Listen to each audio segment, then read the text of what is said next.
La Russie peut déployer des réservistes actifs pour combattre en Ukraine avec de nouvelles modifications légales soutenues par le ministère de la Défense. Ces amendements arrivent alors que la Russie subit de lourdes pertes en Ukraine. Les estimations occidentales rapportent plus d'1 million de tués et de blessés depuis que la Russie a commencé l'invasion en février 2022.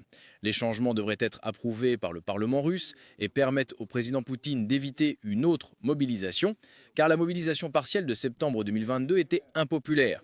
Les nouvelles lois permettront à la Russie d'élargir ses forces plus librement qu'avec des incitations financières pour les volontaires.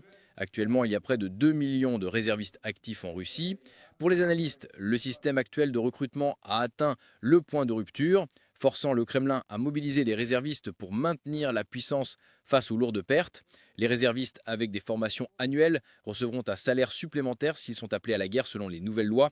Ce potentiel n'était exploité que pendant l'état de guerre ou la mobilisation. Maintenant, nous sommes dans des opérations de combat, mais la guerre officielle n'est pas déclarée, déclare Alexei Zuravlev, vice-président du comité de la défense. Le Kremlin utilise le terme opération militaire spéciale pour éviter le mot guerre pour l'invasion de l'Ukraine. La Russie renforce ses forces en Ukraine avec des combattants venant de Corée du Nord et de Cuba, attirés par des publicités sur les réseaux sociaux.